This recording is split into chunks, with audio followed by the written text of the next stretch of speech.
All right, everyone, and welcome. So this is the pre-talk for Konsoll, and I know most of you guys are students from different schools, and some of you are, of course, game developers here in Bergen, or game developers coming from other parts of Norway or other parts of the world to join us here for the Konsoll week. And what this will be is a panel with our good or now visitors from Double Fine. Lee has been here several times before, and the rest of us visiting us for the first time in Bergen. So yeah, perhaps we should begin with giving them a warm welcome. Thank you.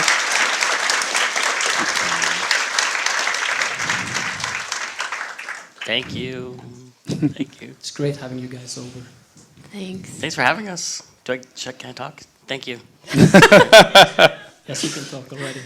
So what we're going to do is we're going to have this talk about storytelling in games. It's really something I personally think of when I think of Double Fine Studios. And it's something they do very well, and something I know that everyone on this panel has something to say about. So the way we're going to do that is first we're going to run through some of the parts of telling stories in games. By the way, we should also start by just introducing ourselves, and we will have in the end a good portion of time for questions and answers from you guys. So if you have something during the talk that you would like to know more about, or a different question, and we can just save them for the end or write them down or something. So my name is Peter Meldal. And I work in Rain Games here in Bergen. I am the CEO of that company. CEO is weird to say about a tiny 10-man company, but that's the title that you have to use if the Americans are going to understand what you mean. If not, they don't think you have any say in your company at all. Managing director, no, it doesn't work. So I work here. I actually also have the privilege of working a little bit with story in our games.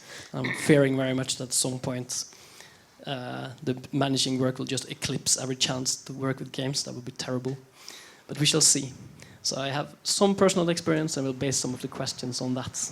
My last game was Teslagrad, and the following game is World to the West, if any of you got to play that today. So I'll let you introduce yourself in order. We'll start with Greg.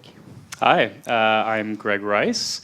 I head up business and publishing and marketing at Double Fine. Been there for going on 7 years. And I guess I'm not working on a project directly anymore, but the last one was Broken Age with all of these people. Yeah. Thank you. My name's Tim Schafer. I'm the founder of Double Fine and the CEO Very Double important. Fine. And the president. You got to take at least 3 titles if you're gonna.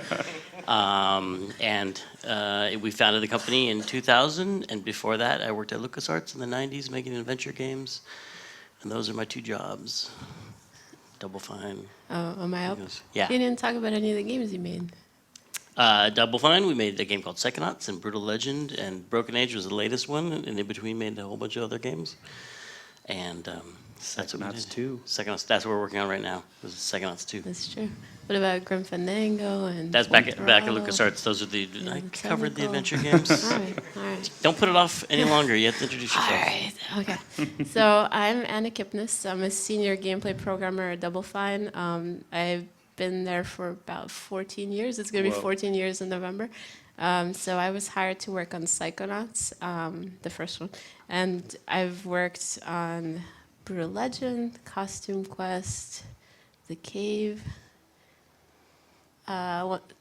Sesame Street Once Upon a Monster, Broken Age, Headlander, and now working on Psychonauts 2.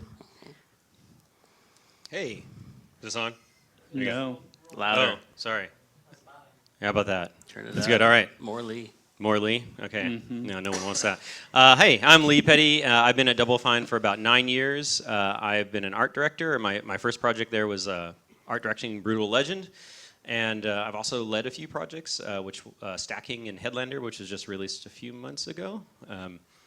Yeah, still there. Oh yeah, I did an Amnesia Fortnite project, your leader, where Lee and I also worked on that together. Yes, your background in the Soviet Union meant she had a very easy button on dictatorship. So it was a great project lead. So, by the way, you should all probably check out Headlander is still pretty fresh in the different stores.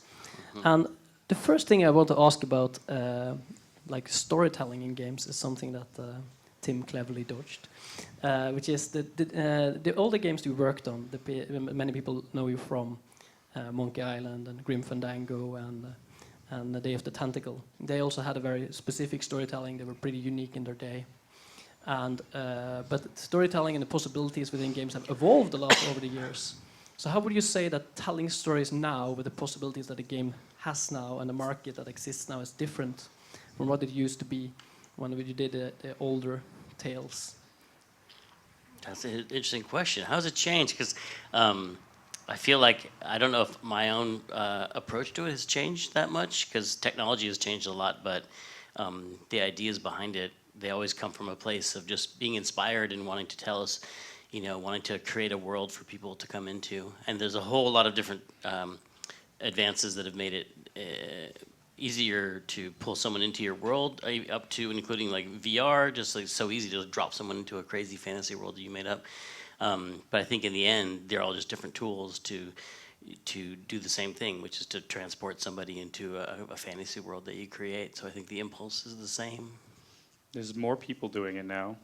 Yeah. People expect it maybe a little more. I feel like more games that aren't just pure narrative games still have narrative involved in some way. I feel like it's become more acceptable to talk about story. I feel like we used to do a lot of story-based games in the 90s, and then it was kind of like, those story-based games, it's not what is bad for games. Games are not for storytelling, and so like we kind of like, we only care about these mechanical-driven games, and we would kind of like not talk about story-based games or adventure games and things like that. And then there have been some really more high-profile narrative-based games, and whether it's something like The Last of Us or Gone Home or games like that have just come out and be like, we're telling a story, deal with it. And I feel like it's made it kind of more safe to talk about the importance of story again, Which sounds silly to say, but it really felt that way. I think one thing I remember you saying when we were working on Broken Age together was that you were the fidelity, the expectations you have for the animations and the presentation in games has changed. And whereas you could get away with just like, a little like like talk animation, now you have to like lip sync and you're like, God, back in the day we didn't have to worry about any of this stuff, like turn animation. So there is definitely, because of the artistry and the technology being able to support that more now, there is kind of an additional cost to doing story games to really make it immersive and things like that, and especially in something like VR. I think there's fidelity kind of expectation, I guess, on the part of the player. But it's because VR, it's really hard to do movements and moving around the space. Like actually narrative is one of the most interesting things to do in this technology. So perhaps it's all going to come back. So playing a bit of what Anna and Tim both were touching upon, there's a concept that I know from storytelling, and I don't know how international the concept is, but we'll find that out now, I guess. It's the concept of the magic circle. Like there is sort of a circle that might be around your friends around a campfire. If you tell a ghost story, that you build up to something, and so everybody gets introduced to the story bit by bit, and suddenly you become at some point immersed. And the sense of immersion can excuse any amount of simple graphics, or we use the concept a lot in, for example, role-playing games. If you are in a group playing a role-playing game and you get the introduction and after a while you feel you're playing a character in the world, if you walk in on a group playing a role-playing game, they look like a bunch of silly people sitting around the table. So that is you being outside of the magic circle, and they're being on the inside and being part of the story. And the question I'm leading up to with this is it easier nowadays to get people inside the magic circle, or is it harder? Man, I mean, with things like VR, there's a lot of things that can break it. There's a lot of, because of the fidelity things that Anna was talking about, you notice so much more if someone's animation is not right, especially when you're staring at them and they're right in your face. And but it still is up to you to take on that fidelity. Like people make games that have much simpler graphics now, and they do that effect you're talking about of of bringing you into that circle. It's a great concept. It's international now. But you know, whenever you're making something, you're choosing. You kind of set these expectations at the beginning, like we're going to be all about 8-bit art, and no one's going to have a mouth, and so you don't have to worry about lip sync, and you can still pull people into a story that way. Or it can be like you're going to get right up in the face, and you're going to see every pore on their skin. You're going to notice when their mouth's moving funny, and you kind of choose what you're going to take on when you make a game, and then you just have to be consistent with that throughout. There is something kind of interesting with VR that I know we were experimenting. We're also working on. It's announced, right? GVR. It is now. Yeah. No, Okay. I mean, they use the Yeah. term. So It's called Psychonauts. Psychonauts VR, yeah, Ramos Rune. There are interesting things that we kind of found experimenting with it is that when someone looks directly at you, like, you know, usually in the game they're looking at the character, but when they look directly at you and they have lip sync going, there's like this kind of like, whoa, I'm actually talking to Mila right now. Like, whoa, like that, or Mia. It's very intimate. I don't remember. Yeah, there's stuff that with the new technologies that you don't expect that it becomes special that that we just didn't even have before, where the fidelity is actually the same. Like lip sync has been around for quite a while, but using it in this new way brings you into the magic circle in a way that you didn't, you couldn't have felt before. Yeah, I don't know. I guess I always think of it as, because I think of fidelity actually isn't that important. I think it's more about the style choices you make, and that making sure that the choices you've made stylistically fit the themes of your game and also the presentation style of your game. So if there are games that are incredibly effective and they've removed so many things in the game that maybe a bigger game will have, and they're just as effective, if not more so, because they're focusing on fewer things, and those things make more impact. I'm sure if you looked at a game like The Division and they were lip flapping, that would be a little weird if you tried to put those things together. But I think more often than not, too much fidelity just causes more problems than it solves. So unless you're trying to push graphics hardware or that's really key to your idea, I think you should maybe back off some of those fidelity choices. So tangential and a bit to Lee about the magic circle. There's also another idea. That is the fact that before you enter it, you're really aware of the art. And you can be blinded by that, and you can be lured in by how the game looks. It looks fantastic. But after you enter it, you don't see it anymore. At that point, a text-based game on DOS feels about the same as a new current-gen fantastically animated thing, because you only think about the story. So in that idea, art sort of has, depending on how good the game is to get you into the circle, has from 3 to 10 minutes to present itself before it disappears into the player's consciousness. Do you agree with that concept, or are you virulently opposed to the idea? Well, I guess I agree with some of it, which is, art is one of the things. I think, mechanics and story can take time to build a feeling for, but art, even a single image, people can have an immediate reaction to. So oftentimes in the early part of your game, using art to communicate those themes that are later communicated on a deeper level, mechanically or thematically or story-wise, is important.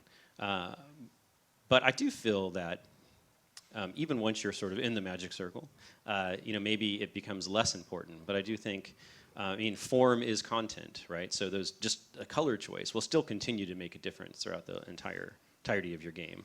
And I think, if nothing else, if those choices become dissonant, don't agree with what you're doing in other elements of the game, then I think it can certainly hurt it.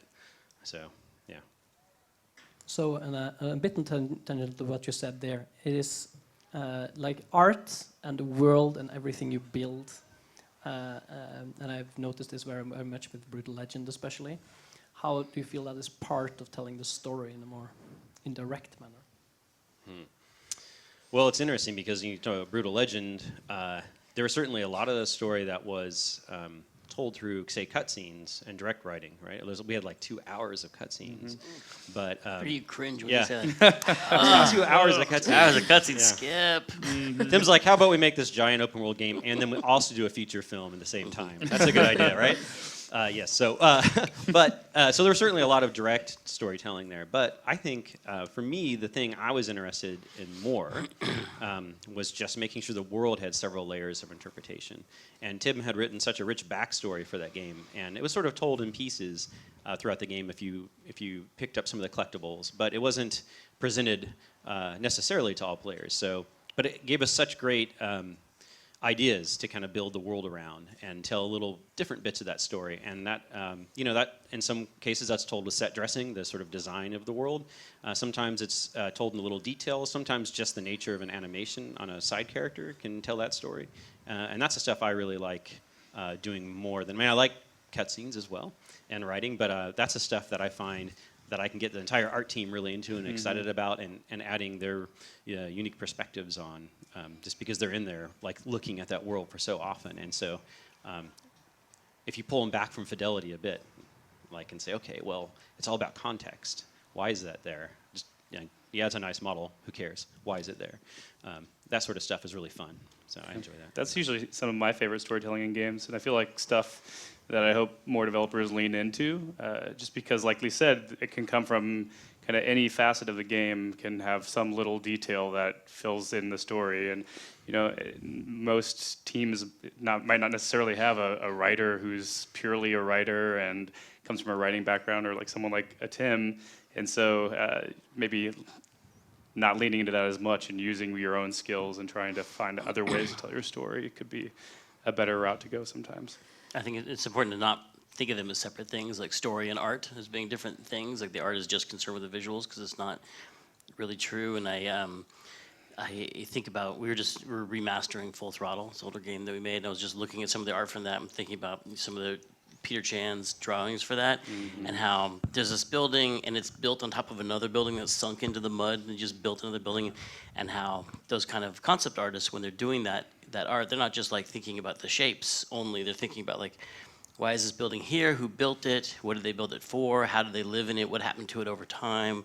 And where do they go to the bathroom? That's like one of Peter Chan's things, like, where does the character, they never show where they go to the bathroom. I'm gonna put a little over here. We had go to the bathroom over here. toilets in Brutal Legend. Yeah, they put Yeah. toilets. We put, Headlander. but like thinking that stuff through makes you come up with art that looks a little different too than a standard house. Is like this, the story of this whole town that sunk into the mud over time, and then people just kept building on top of. I think it might go by in a flash, but it looks unlike any other town, and it tells us this older story without you having to pick up a book that you found in a chest and then read the story of the town, and yeah.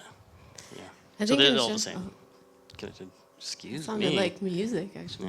Yeah. The thing I was going to add to that, actually, where in general, because the games medium is interactive, the idea is not just to sell the immediate, like, split-second appearance of it. It's to make it feel like that is an actual world that can be inhabited, and the characters in there, so I work on a lot of AI, and it overlaps a little bit with what, both Lee and Tim do.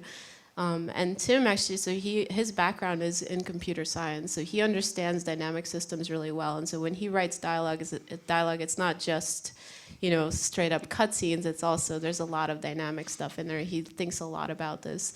And so the characters, like, when I first started Double Fine, I had to write dialogue for Boyd. And Tim was very, very specific about, like, I don't want a single sentence that he has to repeat, because it would the illusion would be gone. Like, you're trying to convince the player that this is a real character. It's not just like some robot or something walking around. It's like a real Hey, character. robots are cool. Robots are really awesome. Yeah. But it's like a real robot, not like a fake robot. But the idea was that, I had to construct a dialogue system that actually made sentences. So you'd sit there and you'd listen to Boyd talk, and it would just never repeat. And this is something like critical, even when you have characters. There's nothing I hate more when I play a game than when you see like a bunch of characters just like doing breathe poses around the fireplace, and like it feels like someone just stuck them in there. Like, it really didn't matter. They didn't care what, they weren't actually thinking about what those characters would be doing there, and that's not very good storytelling. I feel bad for them, because they just set them there and they were going to come back and do cool animation, and someone just cut off the animation. They're like, But that's like so, this is so important. Don't put a character there unless they have a purpose there, and unless they're actually, they feel alive, like they go to the bathroom or whatever it is, there's a toilet nearby. It's all really all about Yeah. bathrooms. Yeah. That's like how Yeah. we build the game story out from using the bathroom. That's what we're saying. There are bathrooms in a lot of our games. There's a lot of bathrooms and farting, actually, as it turns out. Those two important elements. That's 2 of the 3 pillars of storytelling. The third one I'm not allowed to talk about. It's already off the rails. Sorry. Okay. I'm making this up. Yeah. So, Magic Circle, so. you mentioned it sort of stories in books about the lore of the town. I've noticed many times, even big studios who have writers on staff, you still often feel like the story is something that was just added to the game later on, and sort of feels like it's a completely separate part instead of the story informing the world. It seems like the world existed, and all these tiny places needed some mounts of text associated with them. And yeah, you put a book in a chest. The most common way of doing that. How does that happen? Why does that happen? I don't know. We've always approached it as all one part of the same thing. I guess to me, I've always thought of on a high level, these are all just like in some ways part of your bag of tricks to pull people into your world and keep them there and have them have their own adventure in it. Every part of that, graphics and art and storytelling and music and everything is part of that that tools that you have at your disposal. And so we start talking about story from the very beginning usually, and the story and the mechanics. Like with Psychonauts, we're talking about what powers the main character should have and how that fits in with the story. And neither one is being done ahead of the other one. They're all being done at the same time. I mean, I do see that. And writing has just never been something that's been prioritized in games. I think it's always been like a last-minute thing. Who's not busy on the project? We need somebody to write all the stuff, and whatever programmer finished first gets to do the writing, or and that's obviously not how I feel like it should be done. Mm-hmm. I hate that book in a chest thing.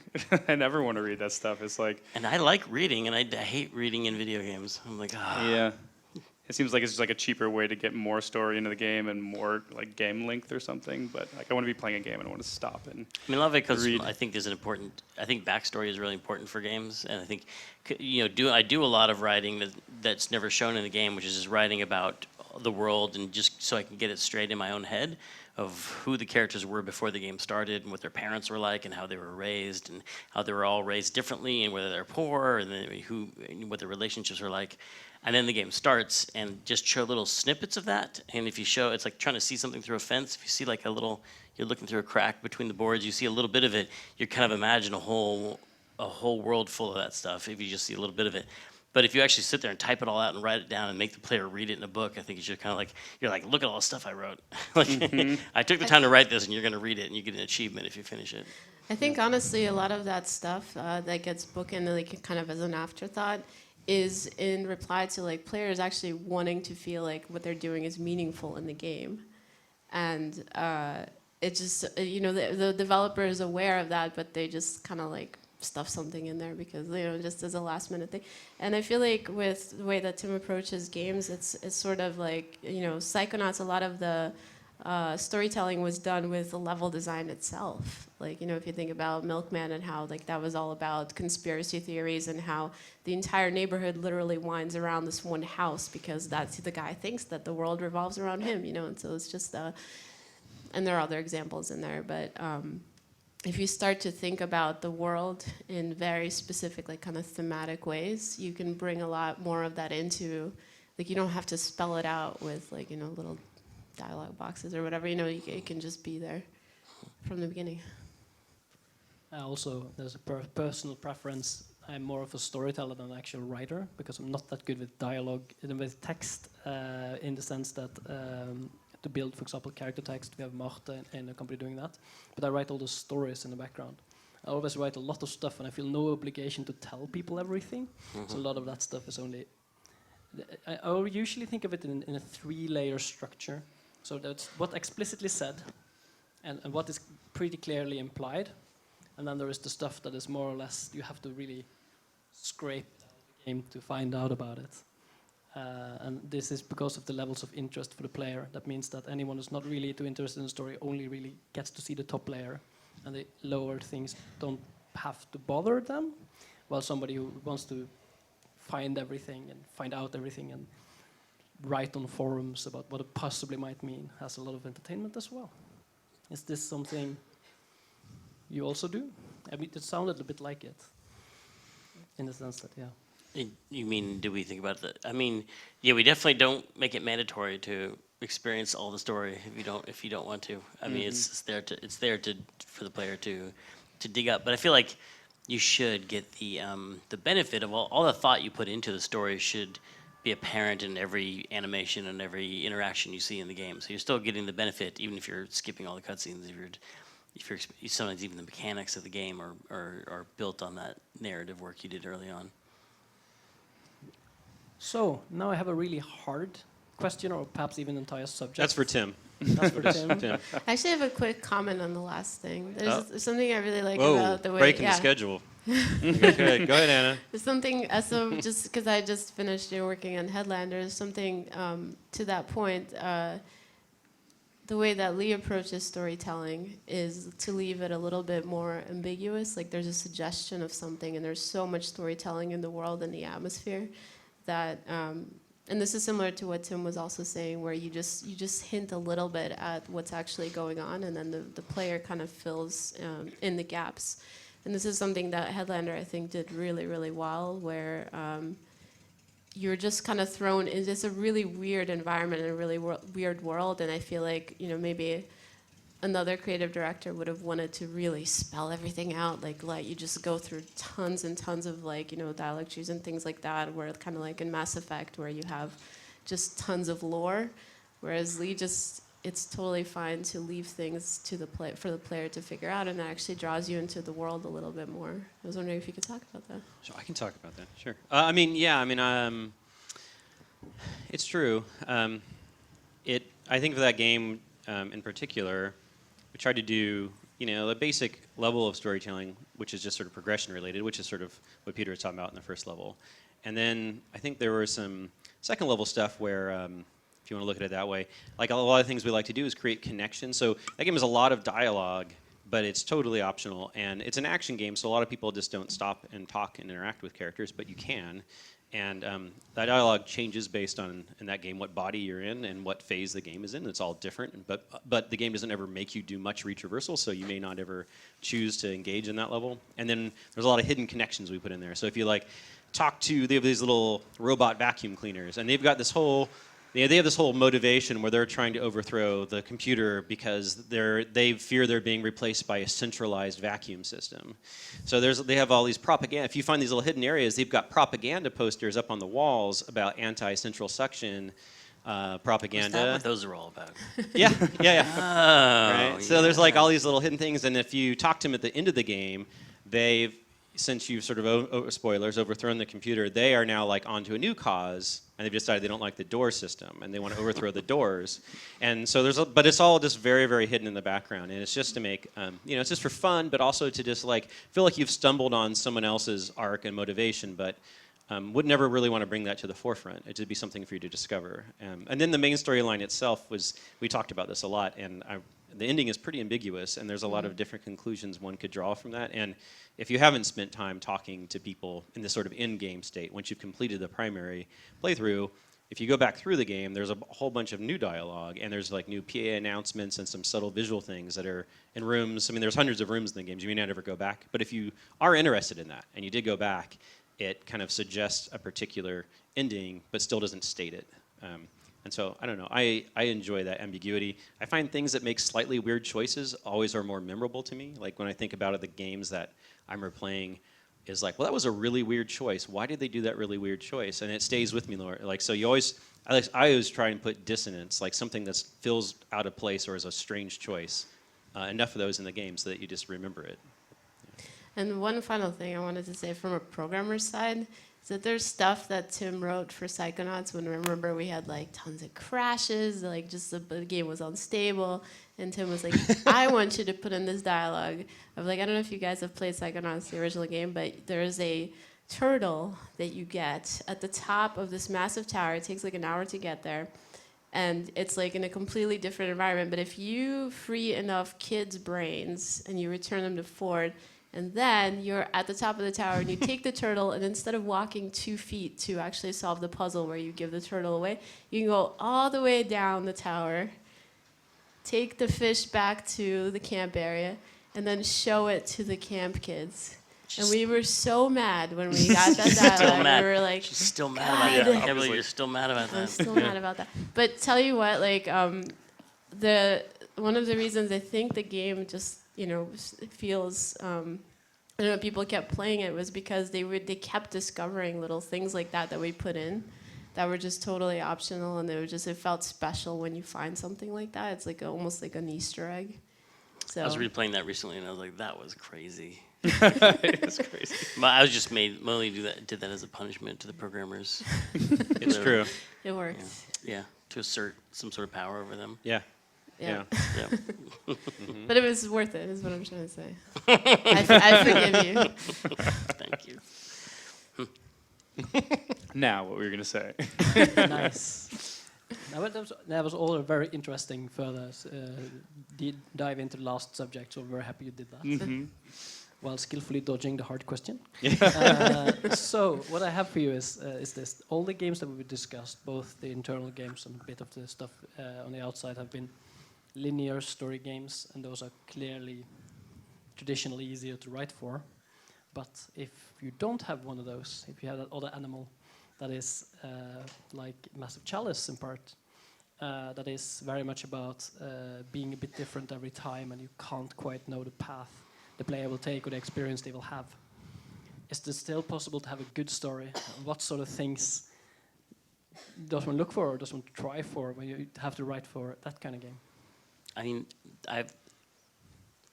sometimes the big question for me is, are those the same type of writing? Because I think there's a lot of games, and you can get this in like board games or in mechanics-based games, where you're just trying to give tools to the player to make their own story, and they will tell this story to friends like, you're not going to believe what happened, but they're filling in all the details using their imagination based on what mechanically happened in the game. And their experience will be 100% different than someone else who plays that game.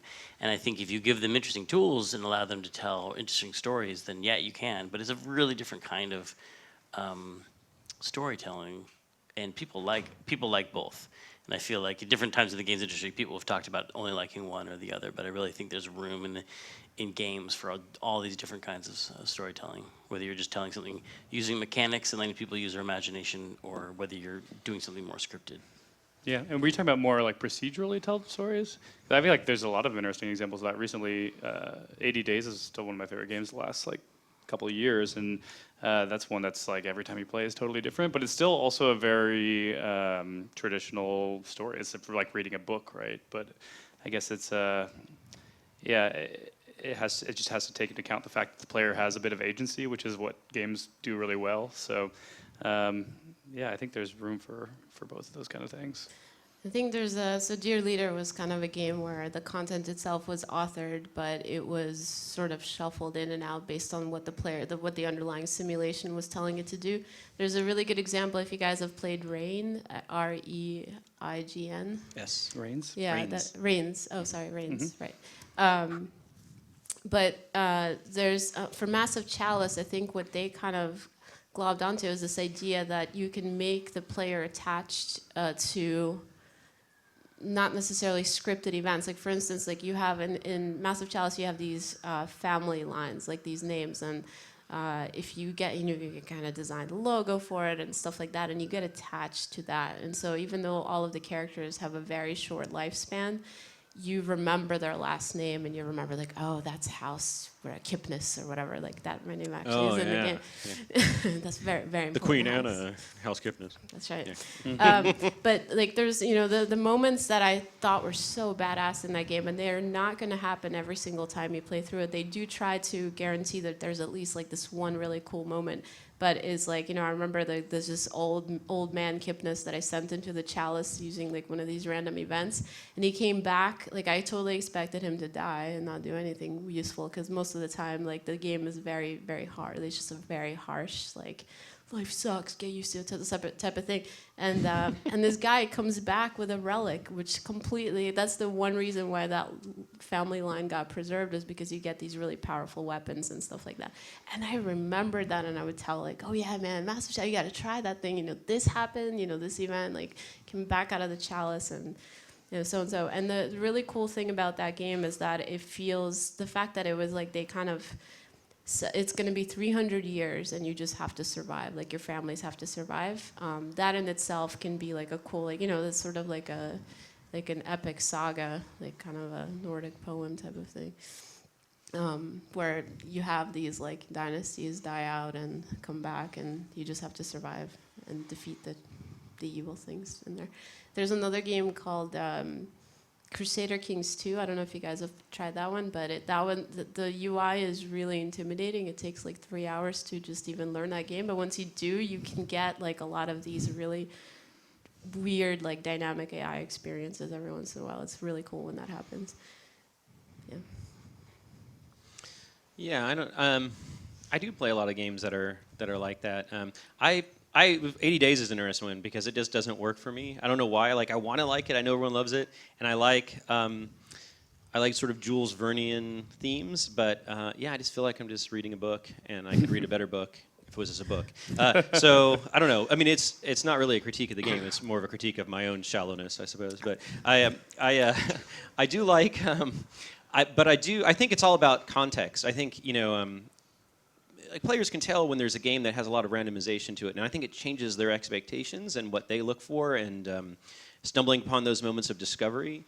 And you know, I mean, even I was just trying to think of something that doesn't even have a ton of story, but context, like Binding of Isaac. You know, you've got a little bit at the front. It's got this weird context. You understand the context. All the creatures are themed in these like perverse religious icons, and that's enough to kind of give it a structure. And then all the rest of it is just basically relatively straightforward combat and collection, but it's empowered by that context, and it makes it just a little richer. And so you not only want to collect, but when you're sort of trying to fit it into that mythology it establishes when you find new stuff. So I don't know. I think that's one powerful way to do it. And then a different example was like Papers, Please, right, where it's a relatively straightforward story, but the meaning, at least for me, was made because it's so directly tied into the mechanical choices that you make. When you make those advantageous choices to like progress the game, it's often in direct conflict with what you perceive a normal human being would be motivated to do. Like, you know, well, you can progress here, but then your family's in trouble, so which do you choose? But it's not presented as a straightforward moral right-wrong choice. It's just a consequence. And I think that is what gave it some depth, as opposed to BioShock with the, like, are you a good or bad ending with the little sisters, was, to me, it was like a parlor trick that didn't feel meaningful at all. It felt like it was just an A-B choice. Yeah, that's been present for a while. Like, do you want to give this kid like an ice cream cone, or do you want to kill his family? Like, well, you know. There's another game you guys should, if you like that kind of like dynamic thing where you kind of read in your own story. There's a game called 7 Grand Steps, which is really weird and interesting, and there's very little direct storytelling. It's like kind of a weird mechanical, like look like carnival sort of mechanical game. And like if you want to invest in the future of your children, you literally put like a coin in the slot of that child, and that's really weird. It's a strange metaphor. Yeah, feed your children money and they become good people. Yeah, and then there's different rows to represent, you know, your social status and things like that. And it's a really, really cool game. You guys should try it out if you like that sort of thing. So I gathered that there's an emphasis on discovery and on these extreme moments of having the story go your way, contrary to all odds. That makes it a bit of your own. I'm sort of feeling that we have a poorer vocabulary for story in these games than story in the more traditional linear games. It's a bit harder to talk about them, to identify why one is bad and why one is good, I guess. I actually did a talk about why it is that simulation games, like where things are entirely non-authored, like games like Crusader Kings, where, and actually Kent Hudson has a talk. I don't know if you guys have access to the GDC Vault, but he made a game called The Novelist, and he did a really interesting talk about how he kind of made it feel like you really always had an interesting choice, and like the feedback was all diegetic, and you know what was the underlying simulation. Because the thing is, when you have what you call system soup, like it's going to be really hard to have those peaks and valleys that good storytelling needs, because you're not going to feel like this climax, this like emotional, you know, roller coaster or whatever, when this entire story is just pure simulation. And there are tricks you can pull, you know, like one of the things that he talks about is that to make the effects of your actions when they are meant to be important, to really push the feedback for it. Because the player is not going to notice tiny little changes, they'll notice like huge changes, right? So that's one thing, that's one of the tricks you can pull. But like Crusader Kings 2, if you play that, you'll see that it's very difficult to, like, you can get really bored in that game. Like that's one of the things is like, you know, okay, the AI, you know, they're just doing really kind of mundane things, and every once in a while you'll see something that kind of blows you away, but it's tough to manage that balance, yeah. So a little bit to that, and back on the general linear storytelling as well. At some point, the story people have this brilliant idea for something they want to have implemented. But how is it to actually, how does it survive the implementation, the programming part of the game, and just testing, and how does it usually mutate or change during development? How does the story survive? The different bits, how does it interact with the process of making the game? How well does it survive? And does it get better or worse than you imagined? Let's see, how does the story survive? I think usually you start off with a less, you know, there's the general outline of the story, and it starts at the same time as the game production often starts. Like we got most of the story things figured out enough that people can start working on the game, and then so that way the game helps shape the story for sure. And it's not like the story's all done and then the game comes and breaks it or anything like that. They're formed together at the same time. So, I mean, I'm trying to think of the stories that we've made that have changed too much. They've had to survive being cut in half, I would say. There have been some that have been like, oh, we got to cut this game down, and so let's just we'll see if we can make it, you know, split it here or break it off here, and it's. But a lot of times those cuts just are part of the discipline. They force this discipline of good editing, because any writing that you do, even though you don't think you should, like at some point going back to it and cutting it in half is often a good idea, because you really look at the metaphor that it was explained to me when I was learning how to write. It was, you know, if you imagine a spider web and you start cutting strings out of the spider web, if you cut the right strings, it doesn't make it weaker, it makes it stronger, because the strings that are left carry more weight, and so the whole spider web gets tighter. I've never tried this experiment, but it's like, because you can imagine if there's all these slack threads and you cut a few of them, then all of a sudden it kind of like everything's bearing weight, and so you want, you know, in your story, if you want every sentence to be carrying weight. Every sentence says something about a character or illuminates something for you. Nothing is, you know, if it's not needed, you just cross it off, you know, and you rarely, you know, you go through so much work just to finish your writing. You're like, oh, I'm done. Never want to look at that again. But if something like a game production schedule forces you to go back in and cut things by half, you're like, oh my God, this is the worst. Oh, I'm getting rid of my favorite parts. And then you're done. And you're like, oh, it's so much better. You know, less is more with writing for sure. There are times when like systems and stuff actually inform. Like for instance, remember when we were doing Broken Age, and I told you that like, oh hey, you know what, the dialogue tree system can randomize stuff, and that's when you wrote the tree jokes. Mm. So like there are times when like you might already. Oh, you're responsible for that. I'm sorry, yeah. guys. Well, just because you can leverage it, there's not. There's certain things that become like, you know, you might want to talk to your gameplay programmer if you're a writer, because there might be things that are really easy to do when you're trying to add game content, and you can, I don't know, make writing more interesting that way. I mean, I always think people who are interested in writing and they're interested in games should learn how to program in some way, like even a very simple scripting type setup, because I think learning how to implement your own writing is really important, because you see it looked really good on paper when you wrote it, and then when you put it in your game, like, oh, this line is too long, it's so boring. And rather than having one person on the staff write something and then someone else put it in and look at it and be like, that's too long and boring, but who should edit that line? You know, so it's nicer sometimes if the same person is implementing, because they can decide whether I could fix this by having it be overwritable, or maybe there's some programmatic thing I can do to make it more entertaining, or I could just actually change the writing, or sometimes the major features in the game can be avoided. You don't have to add that feature if you can just write around it. Just use your pronouns correctly, and maybe you don't have to add that whole complicated string-based editing system or something. So I also have a little point about the text in games also has a lot of different duties, in the sense that it has to tell the story, of course, but it has to do a few other things as well. Often it has to point the player in the correct direction, give a good, clear idea of what we're doing and why we're doing it. There is characterization going on. There is, for instance, tutorials, which in some games are really noticeable as tutorials, while in other games they just slide in perfectly. Like, for example, the tutorial in Portal doesn't feel like it at all.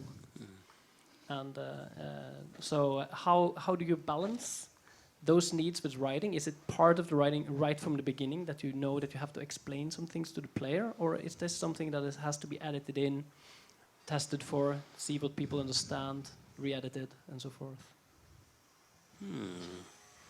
I mean, when we were first doing it, there was something that we didn't anticipate. I remember in our first game, the publisher had to be like, no one's understanding how to work these controls. You need to put in more tutorials. And I feel like, I don't know, it gets into some of the same aesthetics. Like in screenwriting, you're told there's 3 different ways to tell something about a character. You can have the character say it, like, I'm very brave, or you could have another character describe that character and say that guy's very brave, or you could just have that character do something brave. Like, they just show it, and it's always better to do that one if you can. To just show those character traits better is always better than just telling or talking about it.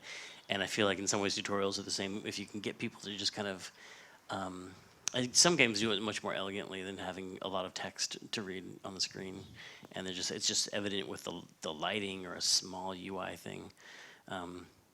But you don't want to have something so elegant that it's so pleasing to you that no one can understand your game, of course.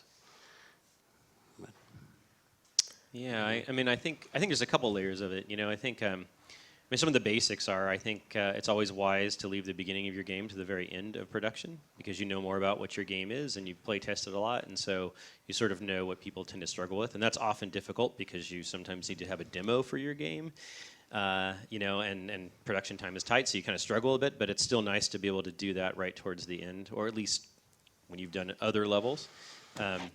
And so that can help because you understand your own game better. And I think if you have spoken voice or text in your game that is pure storytelling or characterization, it's nice in some ways.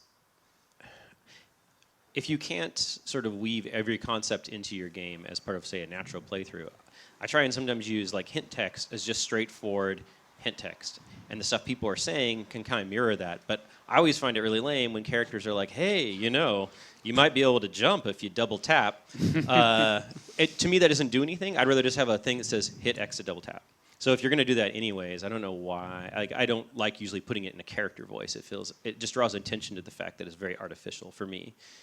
There are contexts where that isn't true, like you have a character who's a trainer and he's training you to do something and it makes sense. But I'd rather just be very straightforward about it. Similarly, like HUD or interface is very similar. Like if you're going to have an interface and it doesn't make sense that it's contextualized in a story, then just don't. Just make it a HUD. That's definitely one rule I think we tend to follow is like no character should know that you have a controller in your hand. You never want anyone to talk about buttons and things like that. It's just weird. It's just weird. Strange. I have a good example of something that sort of works in both worlds. At the very beginning of Portal 2, the robot character says that, yeah, we put you in stasis or in animated sleep, and usually if people wake up after a month or so, there might be some brain damage. You've been under quite a while longer than that, so could you try to speak to me? Just say a sentence, and then on the bottom of the screen it says, press space to say a sentence. And you press space, of course, and then you jump, and he goes, yeah, that's jumping. But we'll accept that for now. We had the thing in Psychonauts that I thought was really clever. I think this is your idea, Tim. Is to we had an eye check from Ford, where he would make you look up and then left and right. And the funny thing is, I was so perplexed by him asking you to do that I would always do it the wrong way, which is weird because I knew how the game had the Y, and and basically we set your inverted Y and X based on that. But So it's I would clever, but always, it totally didn't work. I would always break that. I would fail that test and then have to go into the options anyway. But it was like, I think it worked for most other people. And it was, I thought that was pretty good, like, to get that at least setting. But I guess that's like sort of the training, the tutorializing bit. But how about like making clarity in what the player needs to do, or are you just not afraid of confusing the player in a larger open world? I know that several of the games you've done are very open or open for exploration, and often the text and narrative can help people just have the sense of purpose if they read it. Is that something you focus on? Yeah, I think so. But you know, when you play test, you still find that a lot of people will skip that. It's, you know, and then I guess the question is what is your game's sort of attitude towards that thing? You know, there's a lot of games that, and more recently, you see more of this again, where games are sort of resisting maybe the excessive spoon feeding of tutorialization that started happening in consoles in the last, I don't know, 10 or 15 years. And they just don't do any of it. But I think those games tend to be either procedural or fairly difficult games, so it feels consistent. You know, you're not expecting. But you play a game that's not really about skill, controller mastery, and then it just leaves you confused. That's not usually what most people would choose. I think a lot of times the players that might attract would be like, but I just want to know where to go. Like that's almost always the highest playtest feedback you get is like, I just want to know where to go. People, if they're expected to do something, and the game is expecting people don't like not knowing what it is. You know, if the game is just about you know, emergent exploration and building things, then they're fine with that. But if you're expecting it to do something to move the story forward or gain a skill, you have to have multiple layers of ways of communicating that. And maybe you can start with the elegant, and based on their action or time, you can start to get perhaps more explicit about it. But it seems like that always comes up in playtesting, even if we start off saying, we're not going to do that, we're not going to do that. And then you play test it, 9 out of 10 people are like, I had no idea where to go. Yeah. I mean, I think the thing we tend to follow is just we tell you what to do and we have a game element in the room. Like you can't get past this one thing until you do the thing we're trying to teach you. I mean, that seems to be the approach. And as long, like it can, the problem with that is it can get really boring. So you try to do really simple things while making them like kind of fun. Like for instance, in Headlander, we had like the idea that you can shoot and then quickly get through a door as a head, but the door will close. And so like, you know, it's a challenge at first, like the first time you do it, but then you get it. Like it actually becomes a fun challenge and you get through, and it's very quick. So, and you learn it. And I think that was like a pretty good example of, you know, a successful tutorial. I don't know. We didn't really do much with that. That, you know, we that was actually related to a choice we made in that game, which was we had a lot of doors that were color coded, and so you had to have a body of a certain color, or you had to shoot with the laser to open. But then, when we were first designing that, we realized that this would be an issue for colorblind people, and it's a hard problem to solve because also we were going for a very certain palette in that game. So instead, I was like, well, what if the doors would just talk? And tell you, and then I was like, well, they could tell you what you're doing wrong, but it'd be funny. I'd find it more amusing if they made fun of you. So then we just wrote like a ridiculous amount of color puns in that game. So if you like tried to go through a red door and you didn't have a red body, he'd be like, "You're not ready to enter yet." Like really stupid, painful puns. I probably angered players more than helped them, but it was kind of a way. Angered localizers more. That's true. Yeah, there were a lot of localization questions about that.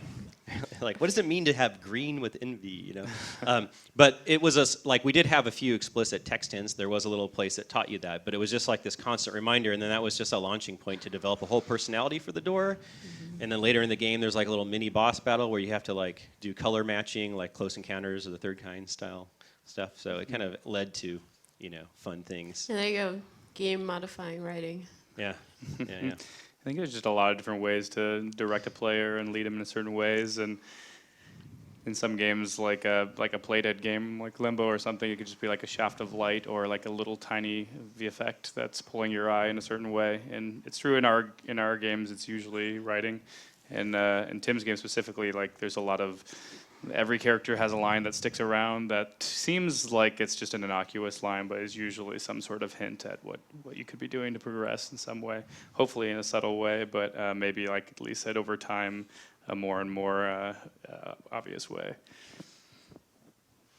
Now, Double Fine sort of has writing in its DNA, so I guess it would be really natural for you guys to have it implemented. But do you have any advice for a writer who's the first writer to ever join like a 10-man team or something larger even, that they're not used to working with a writer, the writer is not used to working with games even, and Tim, of course, you suggest that they learn a little bit of programming, but are there any other tips of how they can actually manage to work with the other team members and make them respect the writing a little bit, or to get it into the game and not only make it as sort of a wrapper?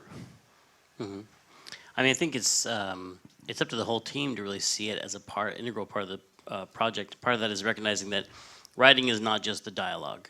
You know, storytelling has all these different layers, and a lot of it is part of the world creation. And the world creation happens at the same time the concept art is starting, like really early on, and when the mechanics are being figured out. So figuring out who your player character is and what their deal is and what they like and what they want and what they need and what they're after in this game and what their powers are, ties into the mechanics but also into the story, and then it gets into who the antagonist is and how they're opposing them, and that's really early on in the story, so in the game production. So I think there are things that a writer can make besides documents of text that are storytelling, that there's character maps, there's you know, you use kind of a template that Lee and I have shared of a character template for every character that talks about almost like their social media profile, which is like, you know, their name and their parents and where they were born and just all those facts, those questions like,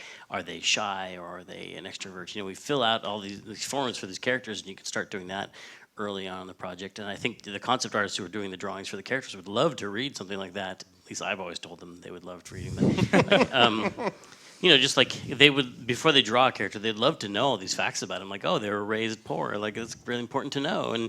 But now they have a lot of money. Like, this, I think I'll draw it differently, you know. And I think that feeds into what their house looks like, and that, you know, so starting, and then there's a lot of structural stuff about the game that has to do with storytelling, about the ups and the downs and the increasing stakes as the game goes on, that should be all plotted out. And we use a lot of, like, you know, little 3x5 cards on a board to like plot out how the player learns all the information throughout the game, where they might find it. And so I guess the main thing is just talking about it not being a separate thing, because a lot of games will bring in a writer in the last third of the game and be like, okay, come in here and fix all this because the story's a mess, and we're really focusing on this other part of it. And there's writers in the games industry who work that way, who kind of get dropped in like paratroopers to kind of like just basically, you know, triage the body so it's not dead. But you know, it's better when they're brought in for the entire project, and they're there when the whole world is being created. And that's working what with writers the rest of the team and figuring out what everybody's roles are and how they contribute to the game, because yeah, everybody's involved, and the story does kind of inform all pieces of the game. I'm giving a talk on Friday if you guys are interested, where I'll go over from like just basically every aspect of, from writing to animating to recording and implementing dialogue and writing dynamic dialogue systems as a programmer. I guess my simple answer is think of it as a gameplay mechanic. So it's something you actually are going to have to iterate on, especially if you're a programmer. You might need to write special systems for your writers to support a lot of the things you're trying to do with the story, and all the stuff that these other guys said and what Lee's going to say. Well, you know what I'm going to say. Oh, good. Is it a good answer? Yeah, Probably. Yeah. Not expecting much. Yes. Well, it's always better to exceed expectations than to anyways. I would say it's just simply about being a good teammate. It's about respecting other people you work with. Like, the nice part about working on teams is there are people who are better than you at different things than you. And so bringing everyone on early, like I would say this is especially also important to audio and sound design, which quite often comes in at the very end. But those guys also tell stories in ways that are often much more effective than any of the other things. And so bringing them in really early, making sure those guys are in all of your team meetings or playthroughs or playtests as well. You know, if a writer, hopefully you're going to employ or work with a writer who actually likes the medium they're working in, which is games, right? They, you know, when a, like another good example would be sometimes you work with game designers who are trying to design, say, combat mechanics, and they'll like type up what's supposed to happen, or maybe they'll do a storyboard to go to concept art, and they're very specific. And that's not necessarily what the concept art wants. So sometimes we'll be like, well, he's firing a cannon, and it's a cannon. We're like, well, what are you really after? They're, oh, well, it needs to have splash damage, right? It needs to have a slow splash damage. Well, like, well, okay, yeah, we could do a cannon, but that doesn't really fit. You know, like, let the concept artist iterate on that idea. Let them understand what needs to happen mechanically, and let them bring their talents and see how that enhances and affects that idea. And same with writing. You know, they might be like, well, we could make it a cannon, but this is a character who's like trying to hide something in his past. And we want to hint at that weakness by having him actually have kind of a fragile weapon, even though he's got a big armored surface, right? Like that random example. But yeah, so I think you just have to have all those opportunities and listen to the people you work with and know that they're going to make the thing better than if you're just doing it by yourself. Yeah. There's actually some storytelling. Lee brought up audio. There's on the cave, we had this one segment where you free a dragon. Sorry, spoilers, guys, if you haven't played it. But you free a dragon, and the dragon actually goes and kills everyone. But that is quite a bit of character stuff, animation. Like it's just to pull it off properly, it's a lot of work. So what we did instead was we placed a bunch of trigger volumes, and the audio team would give me like, okay, yeah, right here, this is where this thing would play, and like so as you try to like go to the spot where the carnage happens, various like screams and like whatever like growling and the sounds of flesh being ripped apart, I guess, like starts playing, and then like you get to the top and all you see is the end state of the carnage, and it was just like it all happened and you can imagine it happening, but it was not. You don't have to do a cutscene. You can totally imply things like that, and unless you involve other team members, like you might not even have an idea that you can pull this off, like this really complicated bit of your story. So. And if it doesn't work, you then make it audio's problem, which is always good. You have someone to blame. Right. Yeah.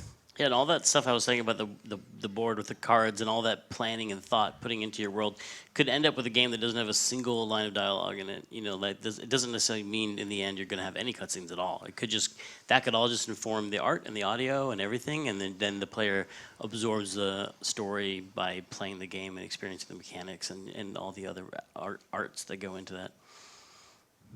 Yeah, that was what we did with Tesla Grad. Our first title was completely silent, but there was a fair amount of writing that went into that as well. But we talked a lot about like good storytelling now, and there's one thing that also is especially interesting to me. How do you write a good character, a character people will actually like, relate to, and how does that survive into the game? Coming up with characters, I mean, like worrying too much about whether people like them, I think, is one of the big challenges you put on yourself that can really hamper your ability to make a good character. I think a lot about those character charts is one of the things that helps us out a lot. Is thinking about all those questions about the backgrounds of the character and all the things you'll never see in the game, but the things that make you clear. The main goal is to create someone that's a specific person instead of just, oh, I have a fireman in my game. That's a fireman, they wear the hat and they come in, they put out fires. Like just really thinking about the specific story of that firefighter and what they, playing with different things, like what assumptions you're making about their age and their gender and all these things, and just switching them around until you've made a really specific set of answers to all these questions about, whether they're strong or weak and all these different aspects of their character. So they feel real to you, and I feel like that's the main work you're doing, is you're burrowing into your own mind, kind of learning until you believe in that character yourself, and you believe in all these characters. And then when you finally get down to actually writing dialogue for them, you're going to have to kind of be the actor. Like when I'm writing the final dialogue, I feel like I've done all this research to figure out who the characters are, what the situations are, and where the scene needs to go. And then I'm doing this one-person improv show where I'm acting out all the different parts as I'm writing and trying to get them all in their different voices so they all sound different, and improvising as I write, and then I come through and I edit it all later. So that's really the approach. And I think the main characters are always the hardest because of that thing of wanting everyone. You really want everyone to like your main character because you're gonna be all ego invested in that character, and so you like tend to. Oh, I'm gonna make them all heroic, and they're gonna be kind of flawless and really likable, and then then everyone likes your villain more because your villain got to say all the really crummy lines that were hilarious, and like the villain doesn't care if anyone likes them, and so they just always turn out to be better characters, and I think that's a common pitfall in writing is to just. It happens with character design sometimes too. Like we tried to come up with a character for Ben Throttle and Full Throttle. We just do all these drawings. I never liked any of them. And then Larry Ahern, the character designer, just drew a crowd scene. And there was like this one guy in the crowd. I was like, "Who's that guy? I like that guy." And it was just because we weren't thinking about trying to make each one heroic. It was just like a whole bunch of people, and then one of them just like leapt out as being the hero. So I think that's part of it. There's one thing that was really hilarious that you did for Psychonauts is that sometimes if you don't want to actually fill out that character sheet for each and every character, Tim did this thing. So Friendster, now this is predates like MySpace, Grandpa, certainly Facebook, but we were all really we're all excited about it. We're in Silicon Valley or whatever. But Tim actually set up real profiles for all the camp kids on Friendster and had like each of them write like testimonials on all the pages and like leave comments. That was I was trying to write a character document describing all 20 camp kids and how they related to each other, but I had just got on Friendster, which was 3 social networks before the current generation, maybe like before Facebook and before MySpace, and was Friendster. But I was spending too much time on it. I was like, I gotta get to work. I gotta write this. I gotta stop messing around with this social network, and I gotta write about how all these kids relate to each other, and I don't know how to do it. And then finally. It's a good trick, actually. If you're not getting to work, try to actually make the thing that you're really obsessed with the work that you're doing. And so I made those fake profiles. But it was really helpful because of a bunch of things, a lot of different character exercises, like making your characters talk to each other, like way before you even start working on the game, just what would a dialogue between the two characters sound like. And also, back there in Friendster, they had this thing before you had all these photos, like your scrapbook. You would just have this collage of like 6 photos you picked to represent yourself. So like asking yourself, what 6 photos would this character pick to represent themselves to the world, was like a really interesting exercise. And going through that for every character was like, I think this guy's really into hockey. I didn't really realize that until I made his collage, and he's really Chloe was into like gangster rap or something. Yeah.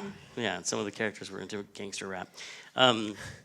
And that was really helpful. And then, that was helpful. It was actually fun to read as a team member, like getting a design document as friends. Everyone could just go in Friendster and click around. Yeah, click around. The thing is, we actually, if you are interested in checking this out, it is up. Actually, is if you search for Campster. No, it's called Campster. Yeah, it exists somewhere. Yeah, it's totally. You can find it if you Campster. It's like Camp STER. You can totally find it, and you can see what this looked like.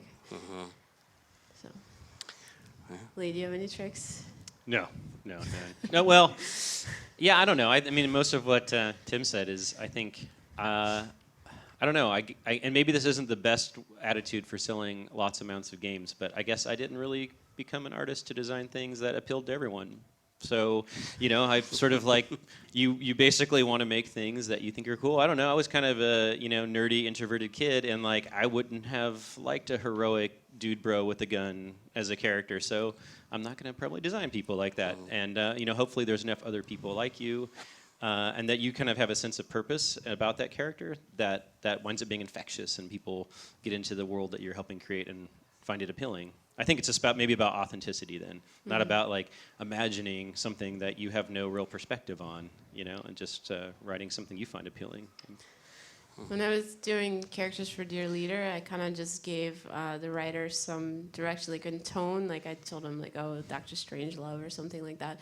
But then all the names had to be easily understood, and like I think I got some comments early on, like, well, why don't your characters sound Russian? This game is about Russia. Well, the thing is, when you're Russian, the games don't sound foreign. Like, they just sound normal.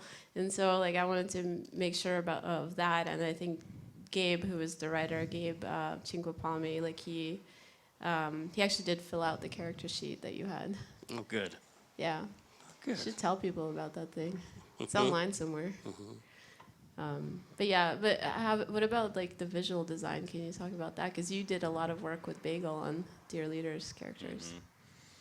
Yeah, I mean, it is hard to design a main character if you just sit down like, we're going to design the main character first. Sometimes it works, but oftentimes it's an easier way to get started to visually design the world or side characters. It kind of like, there's a little less pressure. People are a little less like trying to read every possible thing into it. And then you start to get a feeling for like, these are the types of people that inhabit this world. And then you have like an idea of how that character would relate to them. Like, do they seem like everyone else in the world? Are they are they introverted? Do they stand out? Are they very different? And kind of build out from there. I've always had more success with that and working with people when we do that than just starting right on the main character. So I don't know. Like, yeah, I mean, I think.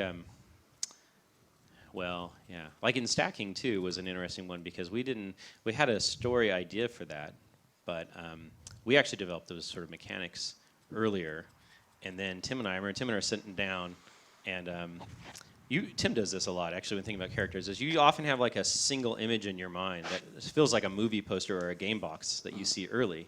Because I remember in Broken Age, you had that image of the boy and girl sitting back to back, looking to these two different worlds, and we were talking about stacking. Tim was like, "What if we had like all those dolls should be like a little family together?"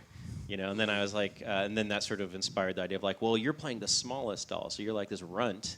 And one of the core messages of the game was the smallest person can make the biggest contributions, right? Lord of the Rings.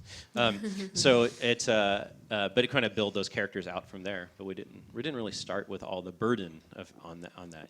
So I guess it's an easier way to. Artists are very neurotic, so you got to like start on the sides and work up.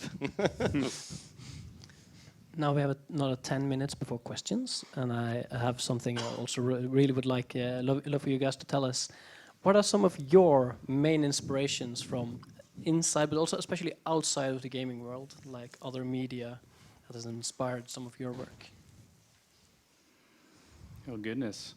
Well, I guess I went to music school for sure. So that was one. I feel like anything that's music-based in games is always like an instant for me, instant buy. But I think in general, it's just like all of us have interests outside games. We all have hobbies outside games, and they're all different. Mine are music, nature, those kinds of things. And it's just probably something that draws you to certain corners of the industry and certain types of games more than anything. But I don't know. I mean, in terms of stories, I still always like animation and come from like, I grew up watching Disney animated movies and cartoons and things like that. So I'm always drawn to things that do have a very discrete story with a beginning and a middle and an end. And I do love games that put an emphasis on narrative and traditional kind of narrative in games. But I'm also not picky. I like when I see something new and something I've never seen before, and stories that take me to different places than I've been, and games that use different mechanics than I've seen in other games too. So I think in general, probably all of us are creatively driven in a way that just makes us want to see something we haven't seen. Well, I think that's true. I think one of the risks with games is that the games industry is really, or traditionally has been very inward looking. Like people who make games, they love games, and so they play a lot of games, and that's where all the ideas come from, and they end up making a game somewhat similar to the ones they grew up with. And for a long time, when we were starting out in the 90s, it felt like games were stuck in either science fiction or fantasy and could only be those two things. And then Sopranos came out and they added gangsters to it, and it was like, oh, we can do three things now. This is amazing. And recently, indie games have really, I think, blown that out. So the games can be truly about anything. Like people realize they can be about anything. But growing up, I liked reading. I loved Kurt Vonnegut when I was younger, and I think his stories have always been really inspiring to me because they're really funny, but they're also really tragic in spots, and they're really just very humanistic. And I loved films. I'm trying to think of like in the 80s and 90s, and old movies I just love old samurai movies, and I love film noir movies and crime dramas and Yojimbo and David Lynch movies and all these things that growing up that I think for any person at their age, there's always some movie that just like makes them like, oh my God, I didn't even know movies could be like this. This is crazy. And it really depends on what age you are, I think, like what movie that was for you. But those were some of the movies for me. And I think a lot of experiences I had in college, it was, I went to college and I already was a programmer, and so I picked computer science because I was like, that'll be easy. I already know how to program. And so I ended up getting a lot more out of my general education, like the classes you were kind of forced to take that everyone complains about, like, why do I have to take this physics class? I just want to make games, but some of that stuff I found the most useful as a designer. Like you had to take anthropology, so I took a folklore class, and studying folklore and studying like stories that people have passed down without any marketing at all for hundreds of years is really informative about what makes a good story, and reading about mythology, and that's the Grim Fandango came completely out of the study of, the Day of the Dead, and I think folklore is something that any storyteller should really check out, because there's a lot of great stories, as you guys know, coming from Norway. But even like my geology class, like learning about the formation of the earth and like thinking about how, landscapes form, and just there's a psychology class, psychology of dreams, that I think led to Psychonauts and that whole thing. So just there's all these things that if you just follow what interests you just the most on the surface, and just the shows you watch on Netflix, and just like these things, it's really helpful every once in a while. You're just kind of forced out of the things that you like and forced to study something else that you just thought you had no interest in, and it turns out to be really, really interesting. So I don't know how you do that outside of getting your general education, but I'm sure there's a way to do it. Books. Podcasts. So stuff that you guys both said. So I also study music still, because I try to have like this other thing that has nothing to do with games seemingly, although it tends to always seep in. Like I've introduced a lot of music puzzles in games that I've worked on because of that. Because I think people get intimidated by how complex music can be, and I think it's actually cool to bring like a system that you don't normally see in games. Because like Tim was saying, game development tends to suffer sort of from epistemic closure. Like you're sort of just digging deeper into what's already there. My favorite advice, again, Tim's already covered this, that when you're a student, that is the best time to do what Tim is suggesting, where you just like, oh, this kind of interests me. I guess I'll take this class, because that is the only time in your life, like you're gonna come across a lot of interesting things throughout your life, but you're never gonna be in a situation where you can like write papers and like talk to classmates and like ask your teacher questions, like just completely nerd out about this topic ever again. And it's like, to have like an accepted, like a regimented time period of the day or of the week or something, where you can actually talk about this really fascinating thing that you're studying is nowadays it's like, oh my god, invaluable. I looked up one thing on Wikipedia and I spent the whole afternoon. Yeah. It's like, God, what am I doing with my life? I gotta get back to work. Yeah. But it's like when you're in school, like you have this opportunity. I hope you guys are taking advantage of that, because it's like super valuable. Like I had to say, I was the same attitude, like, oh God, I have to take a class or whatever. And I took Japanese film class, and I remember like walking into this room like 5 minutes late, as I usually do. And the teacher was like talking about like Carl Jung, and how like when a mother is holding a baby and they look at them in the mirror for the first time, the baby realizes that they're separate beings or something. And I was like, am I in the wrong class? Like, what is happening? This is supposed to be film. But what I realized, she was talking about, like, why is it that when you watch a film that you relate so strongly to the protagonist? You know that none of that is happening, that it's all fictional, but through the language of film and there's theories surrounding it, and like you can totally take advantage of that, not just in filmmaking but also in games. Actually on Psychonauts we ended up doing a lot of cutscenes, like all those in-game cutscenes were done by gameplay programmers, and thank God I took some of those film classes, because I would not have known how to even do the shots.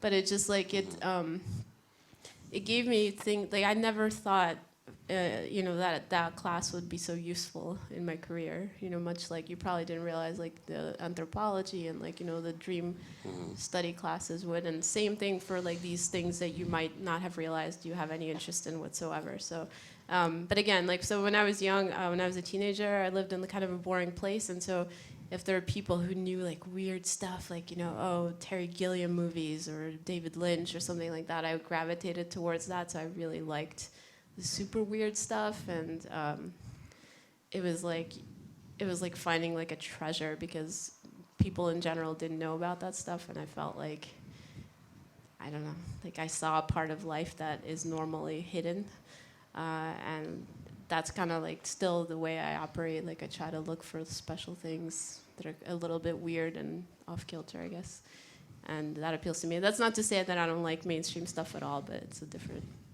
sort of thing. You guys were all much better students than I was. Yeah. just learning all these things you learned. I'm like, I didn't say I passed any of those classes. I pretty much hated education. No. Yeah. I don't know. I think it's really just about somehow knowing that inspiration can come from anywhere. Like ideas can come from anywhere. And I'm usually bad at identifying what ideas come from where for me. But in Stacking, which is a game about a living world of Russian nesting dolls, I didn't particularly have any obsession with dolls or diorama worlds, but I think the inspiration for me was just watching I think she's like 2 or 3-year-old daughter play with a doll, and then I was like, she had all these like random array of toys laying around, and I was like, I was sort of imagining what sort of world they would all live and what they would do. And for some reason, I sort of went to that game. Or Headlander actually was the original inspiration for that. Was a near car accident I got in where I felt like my head was detaching from my body because of the way we were braking and spinning around. So like I had these just strange sources of inspiration. So I think it's just, I don't know what it is exactly, but it's just like paying attention to these weird things that can happen and making sure, like I try not to look at a lot of art that looks like what I would draw, or similarly with games. Like I like to make things a certain way, but I like to appreciate a much broader range of things. So I guess it's just about trying to keep your ideas somewhat fresh and not too set in a particular way of looking or doing things. Yeah. And one thing that was really cool when we were making Headlander is Lee would have lunchtime movie. If you're a studio director and you're trying to kind of like inform your team like what the inspiration is, like this was so fun to do. Just like so everyone would eat lunch together and watch like half of a weird sci-fi movie. Like actually, what was like my favorite Ikari Expe one. Yeah, that was like a Czech highly Slovakian. recommended, incredible, incredible. But it was a film. curated list by Lee. Yeah. Like it's funny because a lot of the people I work with, I'm not the oldest person in the company, but I'm older than a lot. So it's nice sometimes being able to like show people stuff that was like before they were born. I'm like, look how weird people used to be. We are totally boring now. Like, look at this movie called Zardos. Like, what the hell is happening here? There's Sean Connery in a diaper, directed by So it's always nice to like share that, and then people are like, wow, this was made in the 60s or 70s. Yeah. Very weird stuff. Sean Connery passed up a James Bond film to be in Zardos. That's true. Yeah. Wow. So he's like anyways. Yeah. Anyways. Comes from anywhere. Anyway, in summary, Sean Connery in a diaper. I also remember one of the fathers of anime saying that anime these days was terrible because all the anime artists only watched anime. Same idea, like creative inbreeding. Try to avoid it. But now it's time for questions. And if you're going to answer a question, you need to wait for the microphone, right? So the microphone is there, and we'll be passing it around. So now, please stretch up a hand if you want to ask a question. Oh, what a relief. Thank God there's at least one. It's always awkward when you have questions and no one has a question. Thank you. So, to the whole panel, what do you consider to be unique about storytelling in games in comparison to other media? I think the big difference is that the player can do whatever they want, usually in most cases. So you have to take into account the fact that they could just completely ignore where you're trying to lead them and figure out a way to still make the experience meaningful or to point them back along the path. But I think that's what just makes it interesting, just because that act of actually advancing the story yourself as a player makes you feel even more engaged with the characters and the story that's being told. And if you're making a movie, you're kind of thinking about you're expressing yourself like, I'm going to tell a story and I want to control every frame to make it look like this amazing thing. And you're making a game, you're doing this in collaboration with the player. You're like, okay, I've got to give all these things to the player so they can make all these amazing things happen. And they may make them happen, or they may not. And you're just going to try and make the majority of them and the most likely ones to be awesome. And so just thinking so much about, there's just so much more on the other side of the fence, so much more that you can't control, you're not responsible for, and you really have to just give all these affordances to this other crazy person. It's like collaborating with someone who's possibly insane or drunk or whatever. The player who's gonna come and just mess up everything. Is gonna come onto your play and like, I'm gonna burn the stage, and you know, imagine doing an improv scene with a complete lunatic, I guess. Yeah, I mean that was gonna be my answer, but it's like when the game you're creating is more of a conversation with the player. Like you have to let them do interesting things, and the most rewarding experiences that I've had playing games is ones where the game would acknowledge this weird thought that I had while like kind of interpreting things in my own way, but the game was suddenly like, this is something you talked about with doing adventure games, like I'm gonna combine this item with this item, that's the writer would never have thought of that, and then there's a response and the player's like, what? Like, I can't believe, like, I'm not the only person in the world who would think in this way or something like that. I also like simulation games a lot that allow the player expression completely kind of changes the course of the game. Yeah, I mean, there's many, obviously there's so many different ways to think about that question, but I think specifically, like pragmatically, for me, I think less about characters and actually more about world. I think more about like if I was writing a novel, which I shouldn't do, but if I were, I'd probably think more about characters first. And but I think with games, I sort of think about like, where's this place the player is going to spend time in, and then the inhabitants of that space, and what would you discover? What are the little hidden things you could find? And I think those might, like, there's certainly subtext in movie writing and novels and such, but I don't think it's about that level of discovery and that sort of play setting, and I don't know, that's specifically how I approach it differently.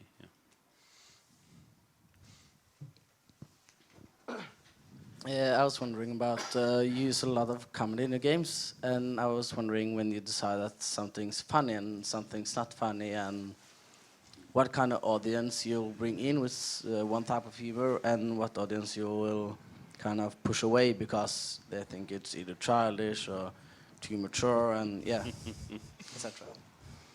So how do we decide whether something's funny or not? And how much we worry about, okay.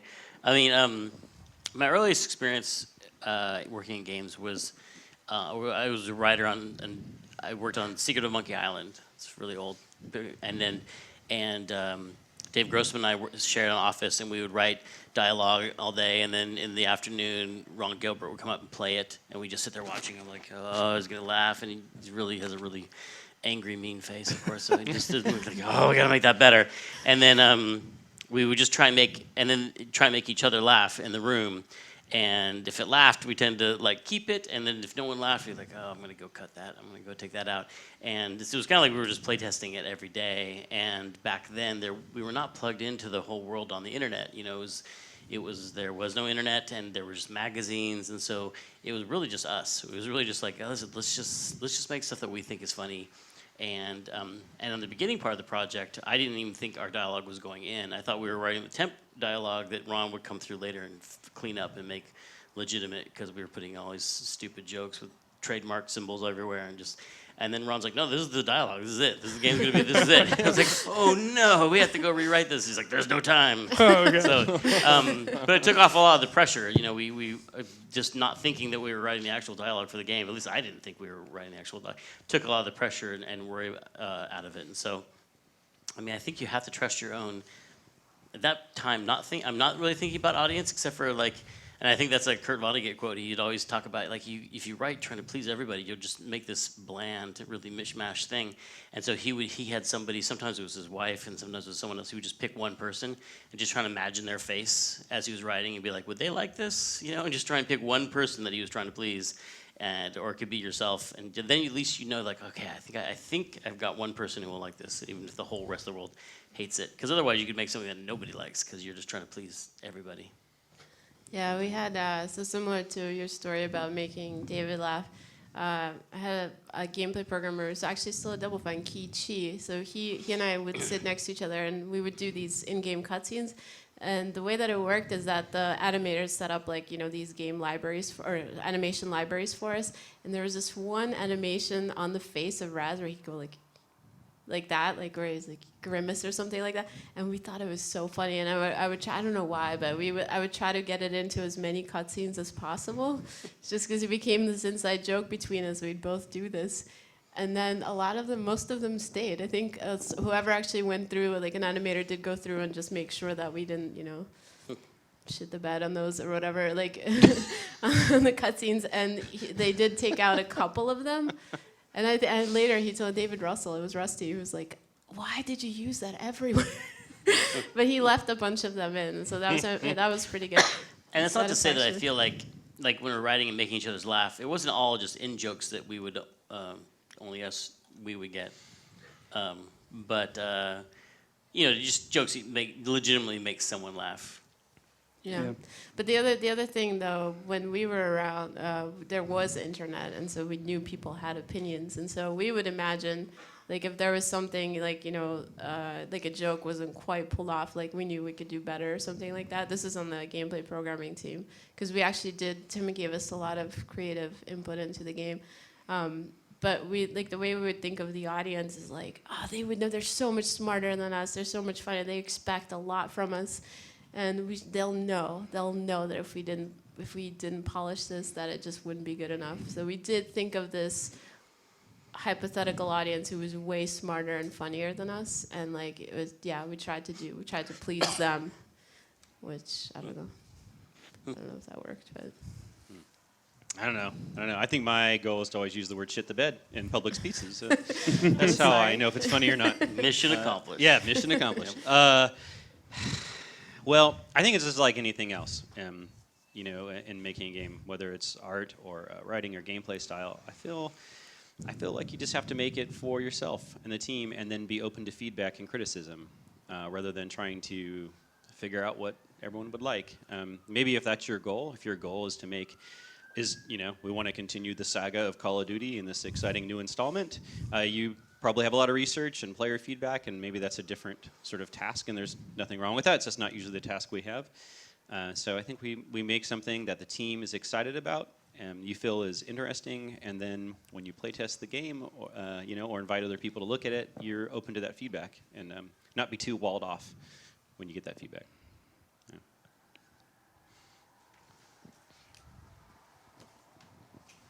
I'm thinking about morality. Like, do you? I know that you tend to focus a lot on humor in your games, but I don't know if any of you guys have played like the Grand Theft Auto games, for instance. Like, they tend to focus a lot on humor, but there are also a lot of them have been like trying to.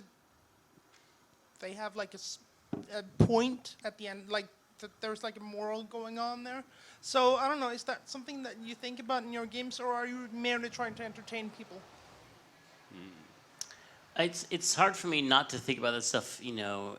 I would hate for it to come through. I hate to have someone feel at the end that, like, and that's why it's good not to do drugs. Like the end of the, you know, like, you know, if you have a message to send, you should use Western Union. I don't know if that joke even makes sense outside of the States, but I do tend to, you know, when I'm early on thinking about the struggle of the main character and thinking about what they're up against, I think about what kind of story I want to tell, you know, whether I want it to be uplifting or not, and you know, but I would definitely try not to make a game feel preachy, you know, I'd definitely not be preachy with it, but I mean, I do think about that stuff. I'm trying to think of a specific example.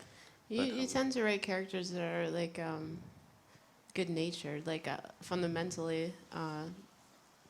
I should really try not to do that. No, you're right. Like we don't. I mean, if we have anti-heroes, they're usually. I mean, or rather, if we have villains, they usually have dimension to them. Hopefully, and like for instance, in Psychonauts, like a lot of the asylum inmates, they can seem quite austere and you know, unfriendly at first, but then you kind of, you know, you go into their minds and you realize like, oh, there's actually.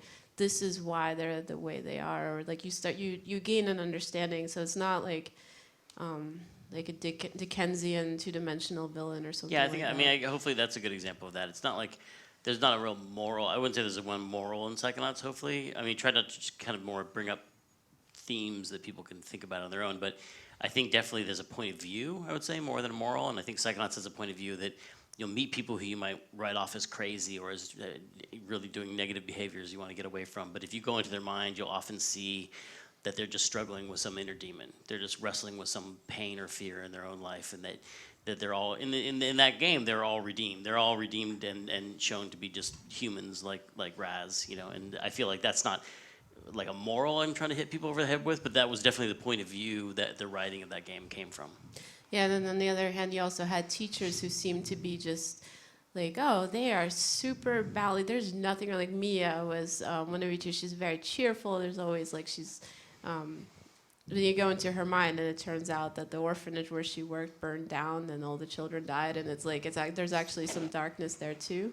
And so it's the idea that no one is perfect, and everyone has their own problems, and all the stuff you said. Spoilers. Yeah, sorry. So yeah, for Dear Leader, I kind of like it was a critique on totalitarianism, so it did have a message in that regard, but I wanted the player to play through it and, on the one hand, like let's say, I'm going to be a benign dictator, I'm going to show you, Anna, totalitarianism can be great. And then I would have, I would detect that play style and then try to throw things your way, like, oh, well, the press is making a lot of trouble for you. Like, get you to the point where you're like, God damn it, I really want to kill this guy, or something, where you would be, or if you're trying to play a really vicious dictator, like, again, like, throw things from the other side and just try to, because I think that is that's what's interesting about a simulation game about being a dictator. It's like, because it's like a like how do dictators get that way, basically. Yeah, I guess I'm not really interested in overly didactic, preachy sort of stuff. When I was in art school, that wasn't interesting to me either, even though like political art, as a so-called political art, was very in vogue. I just felt it very shallow. I like things that are equally stupid and profound. And so for me, that's an interesting intersection. So something that's largely entertaining, but maybe a little critical or cynical. I think there's that sort of impotent rage that most artists feel because you're like, we're doing this thing, this is great, and no one cares. You're like, yeah, whatever, get a job, kid.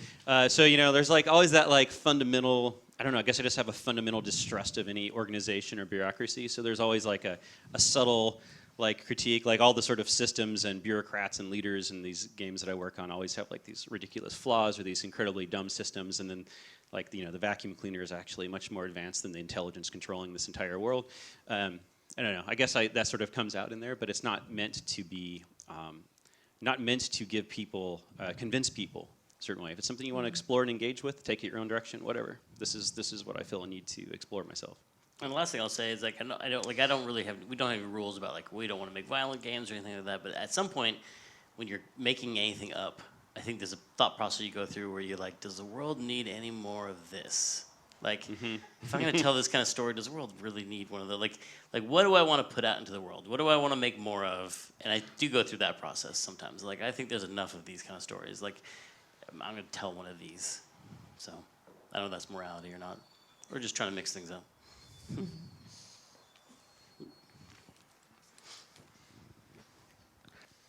Hi, I'm Marianne. Thank you so much for taking time and sharing valuable insights about this topic, which is storytelling in games. So I make games at the studio, but I'm also a frequent guest lecturer at Hedmark University College. And I'm trying to guide third-year students that are coming up with their bachelor thesis projects. They're going to make a game. And the trouble I'm having is that they believe that high fidelity is the same as high quality, and they have 4 months to make the game. Mm-hmm. Do you have any advice on how I can convey to them that, no, high fidelity and making something that looks like The Last of Us is not realistic, and it's not what you need in order to pass this subject and get a good game? Yeah, I mean, it's picking and choosing your battles, right? That's not a lot of time. It's true. And even if you were only focusing on fidelity, there's only so much you can do in 4 months. So I think it's leaning into the skill set that you have and being realistic about setting goals and I guess course correcting along the way. But yeah, I think there's a lot of different ways you can convey an idea, and that's just one of them. That's the one that takes time. So it might not be the one to lean into. I mean, it takes a long time to learn that, and something I struggle with all the time, which is that learning that the less you try to do, the more time you'll have to make the stuff you do really nice. Like if you try and do a bazillion features, you're not going to have as much time to do them all really well. And if you just really focus on one thing, or a smaller set of things, whether it's visual fidelity by simplifying your art, or in the gameplay mechanics, the more you simplify it down, the more time you'll have to iterate and change and react to playtesting and make it better and better and better and better. There's one suggestion that I have is you can just collect a couple of game examples that are low fidelity but high quality. A game that comes to mind is something like Monument Valley.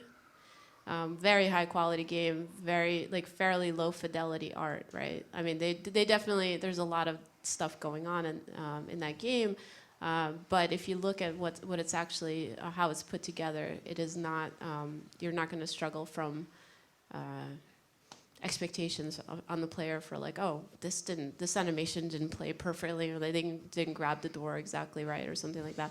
And like those are, speaking of grabbing the door, those are the things that you can tell the player like immediately. Do not have a perfect grab animation. This is the hardest thing to do in game development.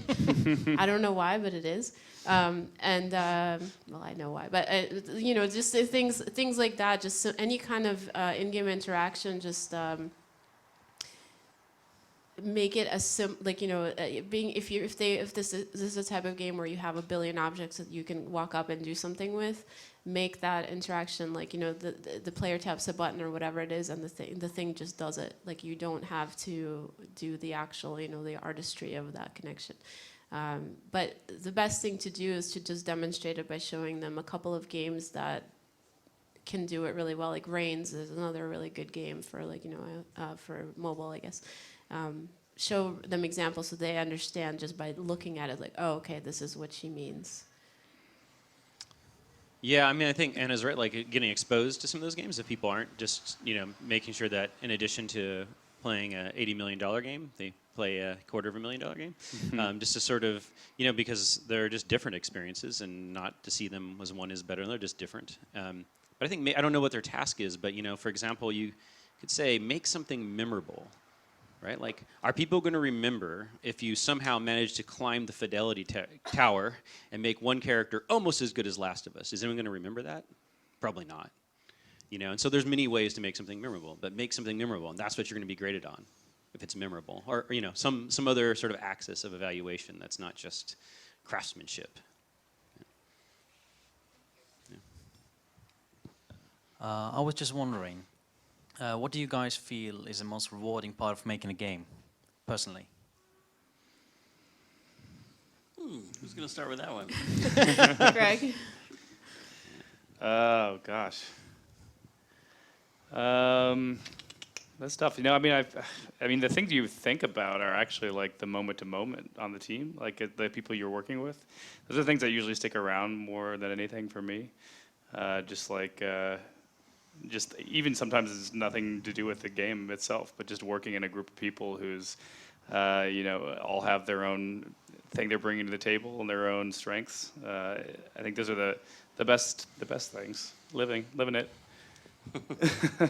I think I've always enjoyed the most the early brainstorming on a project, when you're in a room with the people who are going to be working on it, and you're just talking about what the game can be, and you're brainstorming. You're just coming up with a combination of really great ideas, and also just talking about what you saw on television. I don't know, there's something about this space where you're brainstorming that is really fun, even when it gets into more just problem solving as you try to really lock down what your game is. I've always enjoyed that.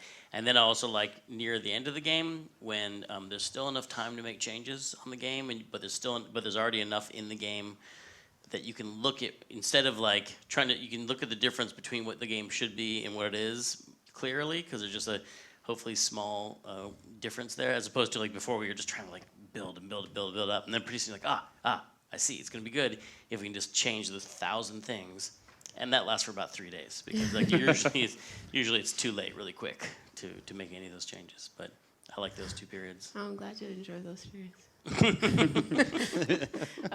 One of my favorite things is okay, so as a gameplay programmer, like the game is so broken and crappy the whole time you're making it, except like there's a point at which it comes together and you yourself are like the most shocked that it's actually kind of cool.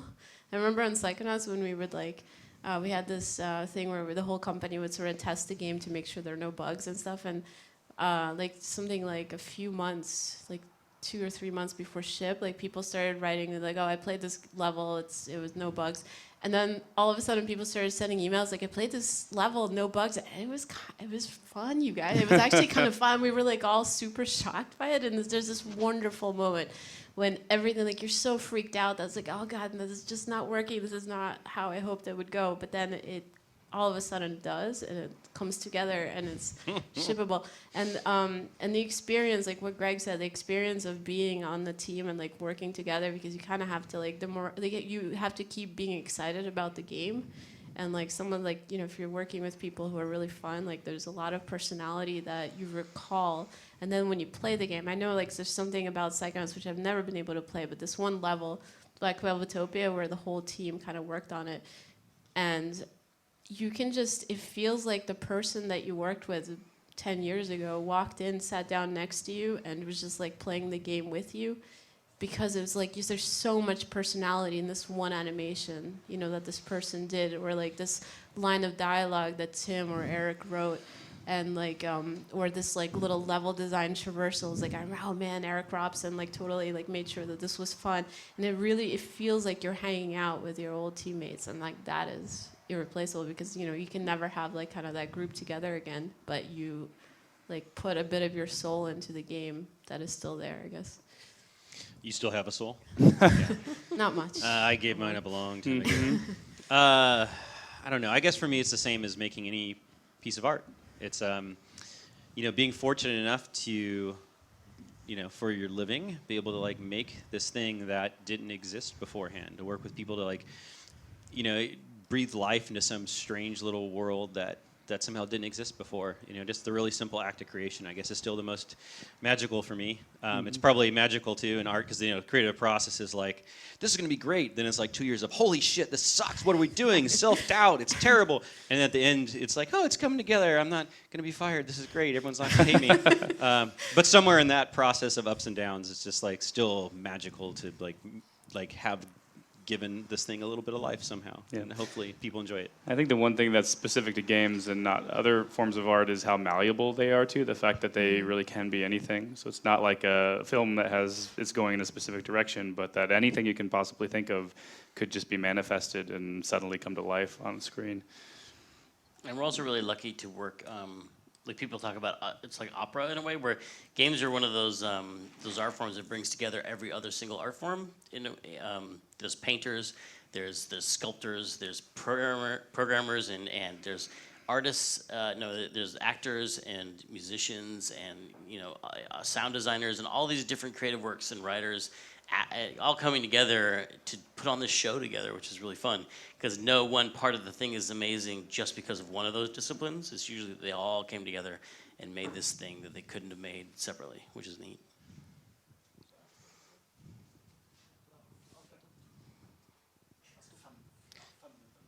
Okay. So 2 last questions? 1 last question.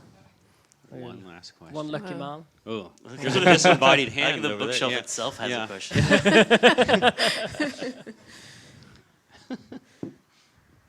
Oh, cool.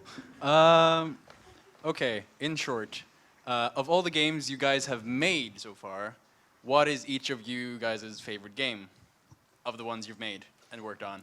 Tim's our boss, right? Yeah. So yeah, anything Tim. Tim's games. Yeah, woo! Well done. That's great. Then we might have time for a second question. Yeah, that is a hard question. I always have kind of dodged that one, because every game means something in a different way. They're, especially because the one that I keep thinking of has absolutely no story at all, which is Connect Party. We have this game called Connect Party, which is just dancing in front of a Connect, and no one here has played it because nobody bought it. But it's one of my favorite things that we ever made, just because you see little kids playing it and old people playing it together, and they're just laughing and screaming and having a great time the whole time. Maybe we shouldn't put stories in anything, because that actually turned out pretty well. To just negate everything we said here. Yeah. But there really is no other answer. I don't know any other answer to that question. Anna, you better answer. What, me? I have to answer. Yeah. Oh, jeez. I guess Psychonauts because that was the very first game I ever made and or worked on. I didn't make it myself.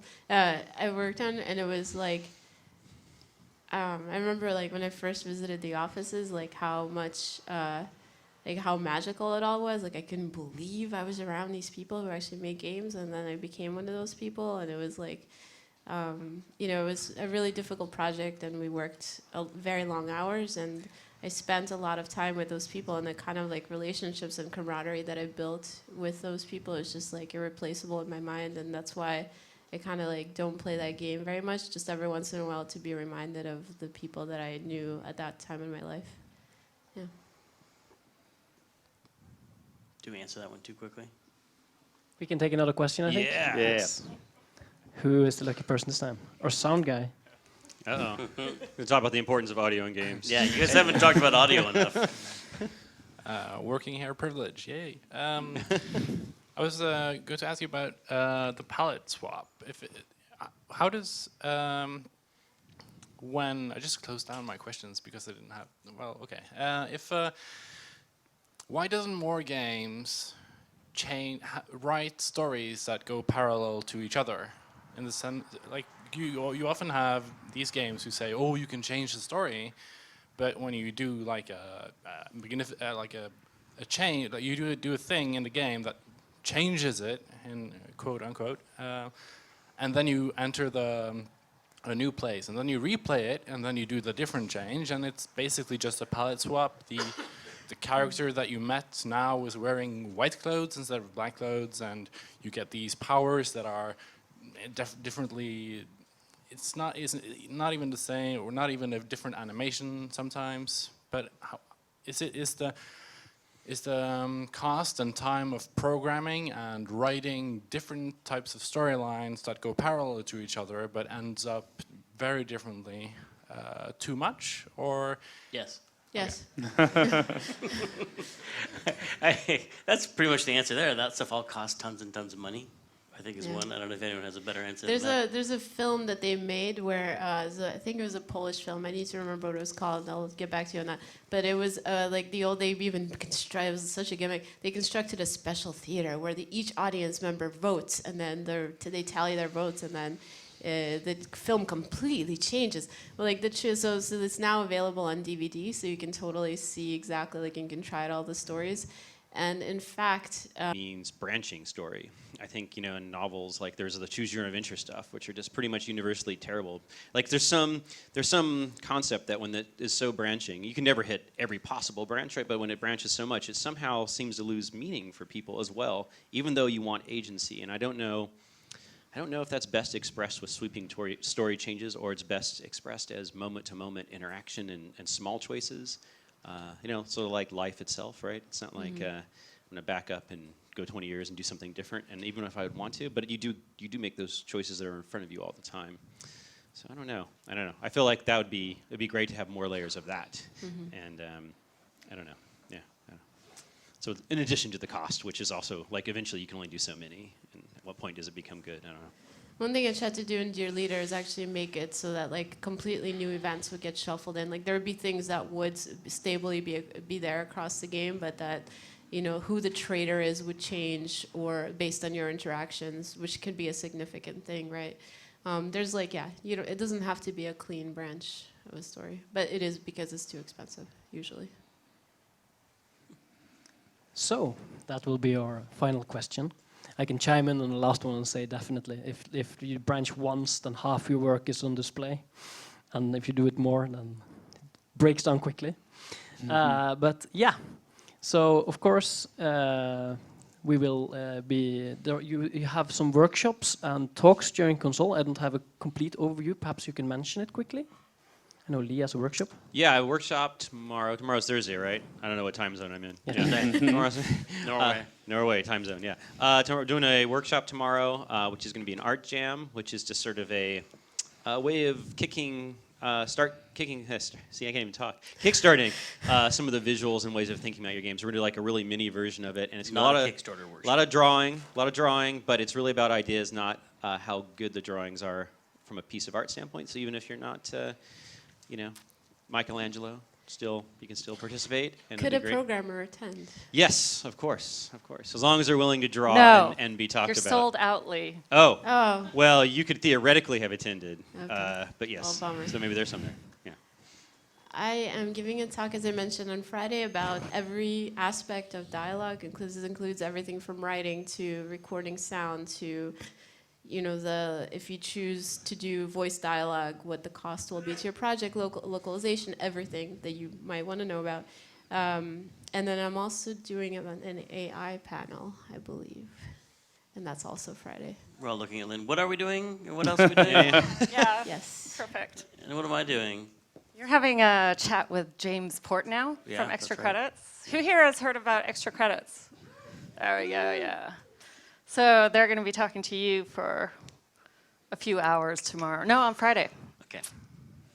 That's all right. And then I'm chatting with Lynn about publishing and marketing and many, many topics, and having a workshop with one-on-ones for pitching games and talking about plans for making games.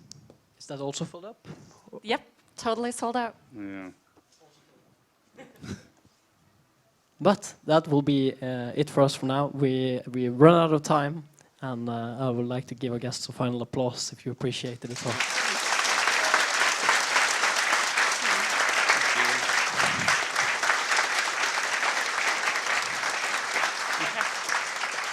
Thanks for coming. Thanks for coming, everybody. Just- Thanks for sitting through all this talking. That was a long time of talking that we did. You look like you've had fun, though. Yeah, no, definitely. The talk did not shit I'd the bed. really like, 2 seconds before you get up, can you please also give a big round of applause to Peter from Raid?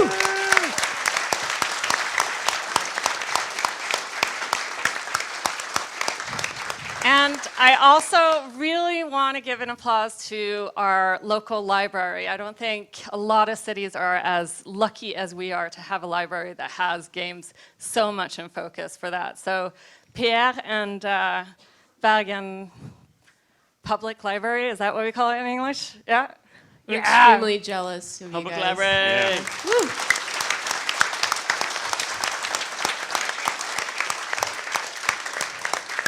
And then I just want to say, whoever hasn't bought a ticket for Konsoll yet, we still have 5 tickets left. So go buy them now. All right. Thank you. Bye.